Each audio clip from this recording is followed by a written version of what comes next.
So yeah, that Olympics thing happened, and I'm not gonna weigh in on it. I admit right off the bat that I'm no expert at judging figure skating. I wouldn't be able to tell a superior performance if I saw it. So I'm not here to say who deserves to win and who doesn't, and who deserves how many points, because I have no idea. I'm not gonna pretend that I'm any expert. As far as I'm concerned, if you enter a contest, you leave yourself up to the mercy of the judges. For better or worse, they decide the results, and they may be fair, they may not be fair. Every person is biased in some way. Ideally, they hide that bias as much as possible and stick to kind of objective criteria, but you never really know. I personally don't really think it's worth arguing over, because whether or not the results should or shouldn't have happened, the thing is they already happened. Anyway, what I do want to comment on, what I thought was kind of interesting, is how things played out, sort of not exactly, but maybe according to the song I wrote 4 years ago after the last Olympics. My very first music video, how I kind of got on the scene, was called the Yuna song. Contrary to popular interpretation, it was not actually a song about praising her. It wasn't a song criticizing her, it was more of a commentary about the reaction to her winning. I had no idea who she was until she won that gold medal, and then everyone was talking about her for the week, the next week, the month. I'm not saying that's a bad thing. I mean, of course, she deserved that kind of hype for having won such a big achievement. But I started to wonder, you know, what if she had not won that gold? Would people still have made as big a deal about her if she had just won the silver or the bronze or something? It's kind of a mentality of, you know, what have you done for us lately? So my song was really about that, like living up to people's expectations, and what if she had not, and would people still have received her as warmly? Now the reaction that we're seeing here is that a lot of Koreans, a whole lot of Koreans, are saying that the judges were unfair and that Yuna deserved the gold medal. Because she's already proven herself, now everybody embraces her and they're fighting for her, they're sticking up for her. A lot of people are very clearly defensive about her victory or lack of victory. And it's so interesting to see it as a reflection of national pride. Like when she won the gold 4 years ago, it was like, oh my god, Korea, we're the best. And now it's weird, now it's kind of like, oh, we're Korea, we're supposed to be the best. And it's weird to see everyone rally around her because she is now a symbol of Korea's ability to triumph. She is the proxy of the people to compete in the International Olympics. I do wonder how she'll be treated after this. I mean, she was planning to retire at this point anyway. To be honest, I was planning one more Yuna song, like to follow up to prepare for the big hurrah, the last hurrah. I'd written the beginning of it, but I didn't really know what direction to go because I wanted to be kind of like a pep rally song to cheer on for the competition. But in the back of my head, I did think, well, what if she doesn't win? What if something happens? What, you know, what in retrospect, will the song still have its impact? And I thought, well, what if the song's a bit more cautious and conservative and doesn't expect a victory? Would that work? But I thought that would also be kind of weird after the fact, especially if she does win. I still want to finish the song at some point, maybe, you know, sooner rather than later as a result of this, but I'm kind of still digesting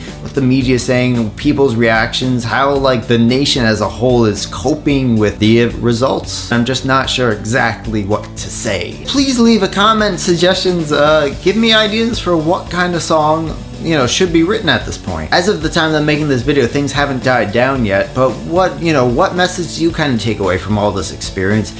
And like, even if you don't look at this recent Olympics, just looking back on her career, what would you say about her?